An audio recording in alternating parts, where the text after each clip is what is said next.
Right, one of the discussions that we often have in the shop is about the development of the gum over the last 200 or 300 years.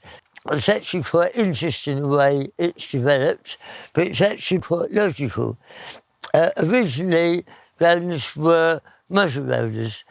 Muzzle loaders were you put black powder down the end of the gum, you rammed it down with a rod and put a packing piece behind the powder, and then you put shot or whatever you're going to shoot in there.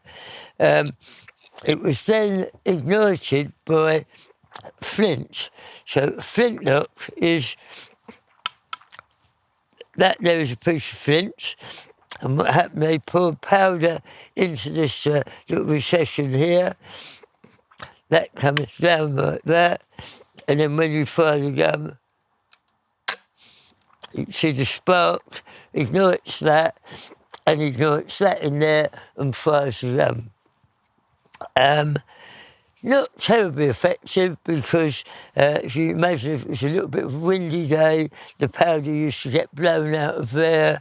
So it wasn't terribly effective, but it lasted a good few hundred years.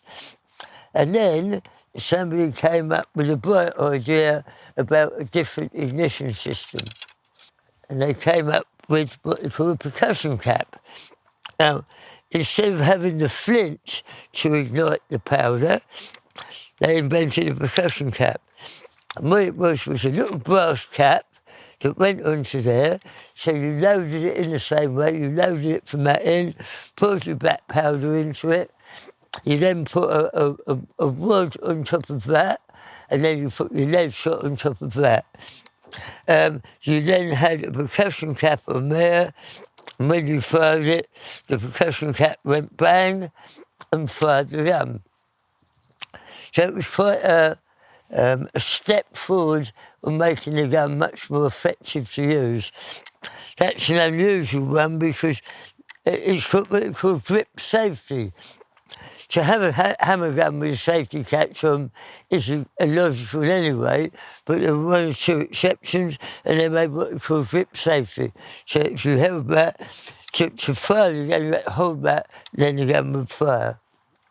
About in the very late 1800s, somebody came up with the cartridge. What they do, they came up with what they call a pin-fire cartridge. And a pin-fire cartridge is what we know today as a modern cartridge, but in that it had a pin. And the hammers on the gun used to come down. So that cartridge would go into the gun and the pin would stick up to those little slots there. So you close the gun up, and then when you pulled the trigger, they would come down, force that pin into the cartridge to ignite it. Quite a clever idea, but in fact it only lasted about 10 years because very shortly after that, somebody invented a percussion cap, and that is a percussion cap. So that they then had the hammer gun where you had the pins there, and when you fired the hammer, it pushed the pin into that percussion cap and ignited the cartridge. What is quite interesting, because the pin fire only lasted about 10 years, a lot of pin fires were converted to the percussion cap. So if ever you see a nice old hammer gun, but on the top of the barrels, you see a little star there and a star there. That is where they welded up the slot for the pin fire, and then they changed the angle that these came in, drilled a hole in there, and put a pin in there. So, as a rough rule of thumb, you will find that the early hammer guns, because they were converted from pin fire, the hammers were quite high up. As they got into their development, then these hammers change angles. So if you've got a hammer gun with a hammer that goes that way, it's probably later than one that goes that way. But that's just a rule of thumb. So then the natural development for that was to have your percussion cap in the cartridge, put the cartridge in there, just like we do modern cartridges. The next development, which actually happened about the same time, was barrels. Now this gun has what they call Damascus barrels. And Damascus was used for hundreds of years because it had elastic strength. They were invented probably by the Japanese, who made their samurai swords from Damascus. I won't go into the technicalities of how Damascus is made, but it became very, very strong and very, very elastic. So if you had iron barrels, they would explode. But Damascus barrels, whether it be on cannons or whether it be on shotguns, were very elastic, so they could withstand the pressure of the gun going off.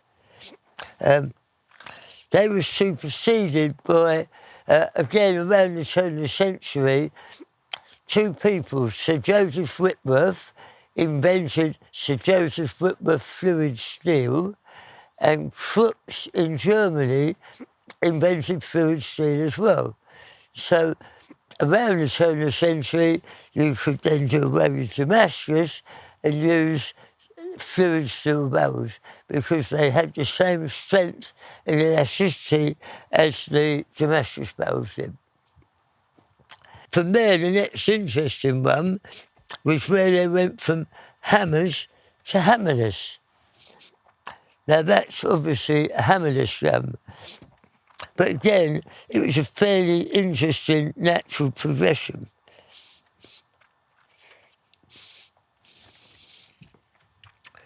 So that's a side lock, and that's a hammer gun. So what they did, they filed off the bits of the hammer, and as you can see, that looks exactly like the hammer, but without all the embellishment on it. They took that off there, put it on the inside, which is that, and that's how the hammerless gun progressed from the hammer gun. And all that happened over a period of about 100, 150 years.